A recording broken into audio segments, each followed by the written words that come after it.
7ನೇ ತರಗತಿ ಸಮಾಜ ವಿಜ್ಞಾನ ಅಧ್ಯಾಯ 22 ನ್ಯಾಯಾಂಗ ಪ್ರಶ್ನೋತ್ತರಗಳು. ಖಾಲಿ ಬಿದ್ದ ಸ್ಥಳಗಳನ್ನು ಸೂಕ್ತ ಪದದಿಂದ ಭರ್ತಿ ಮಾಡಿ. 1. ದೇಶದ ಅತ್ಯುನ್ನತ ನ್ಯಾಯಾಲಯ ಡ್ಯಾಶ್. ಉತ್ತರ ಸರ್ವೋಚ್ಚ ನ್ಯಾಯಾಲಯ.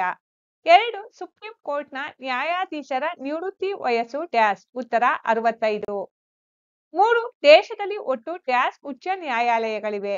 ಉತ್ತರ 25.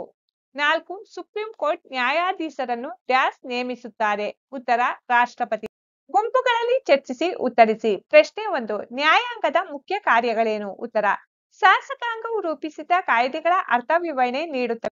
ವ್ಯಕ್ತಿಗಳ ನಡುವೆ ಮತ್ತು ವ್ಯಕ್ತಿ ಹಾಗೂ ಸರ್ಕಾರಗಳ ನಡುವೆ ವಿವಾದದಲ್ಲಿ ತೀರ್ಪು ಕೊಡುತ್ತವೆ. ಪ್ರಜೆಗಳ ಪ್ರಾಣ, ಆಸ್ತಿ, ಮರ್ಯಾದೆ ಮತ್ತು ಹಕ್ಕುಗಳನ್ನು ಕಾಯುತ್ತವೆ. ಪಕ್ಷಪಾತವಿಲ್ಲದೆ ಸ್ವತಂತ್ರವಾಗಿ ಕಾರ್ಯನಿರ್ವಹಿಸುತ್ತವೆ.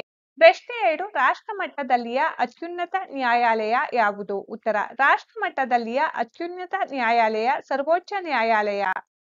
ಪ್ರಶ್ನೆ 3. ಉಚ್ಚ ನ್ಯಾಯಾಲಯದ ನ್ಯಾಯಾಧೀಶರಾಗಲು ಇರಬೇಕಾದ ಅರ್ಹತೆಗಳೇನು? ಉತ್ತರ ಉಚ್ಚ ನ್ಯಾಯಾಲಯದ ನ್ಯಾಯಾಧೀಶರಾಗಲು ಇರಬೇಕಾದ ಅರ್ಹತೆಗಳು: ಭಾರತದ ಪ್ರಜೆಯಾಗಿರಬೇಕು, ಕನಿಷ್ಠ 10 ವರ್ಷಗಳ ಕಾಲ ಭಾರತದ ನ್ಯಾಯಾಂಗದಲ್ಲಿ ಸೇವೆ ಸಲ್ಲಿಸಿರಬೇಕು ಅಥವಾ 10 ವರ್ಷಗಳ ಕಾಲ ಉಚ್ಚ ನ್ಯಾಯಾಲಯದಲ್ಲಿ ವಕೀಲರಾಗಿ ಸೇವೆ ಸಲ್ಲಿಸಿರಬೇಕು.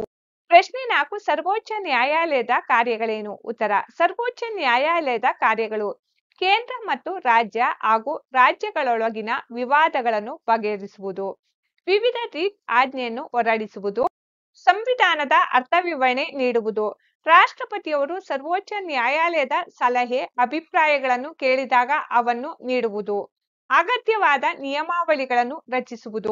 ಪ್ರಶ್ನೆ 5. ನ್ಯಾಯ ನಿರ್ಣಯದ ವಿಳಂಬವನ್ನು ತಡೆಯುವುದು ಹೇಗೆ? ಉತ್ತರ ಲೋಕ್ ಅದಾಲತ್ ಅಂದರೆ ಜನತಾ ನ್ಯಾಯಾಲಯಗಳಲ್ಲಿ 2 ಪಕ್ಷದವರ ಪರಸ್ಪರ ಒಪ್ಪಿಗೆಯಿಂದ ನ್ಯಾಯ ನಿರ್ಣಯಿಸಿ ನ್ಯಾಯ ನಿರ್ಣಯದ ವಿಳಂಬವನ್ನು ತಡೆಯಬಹುದು.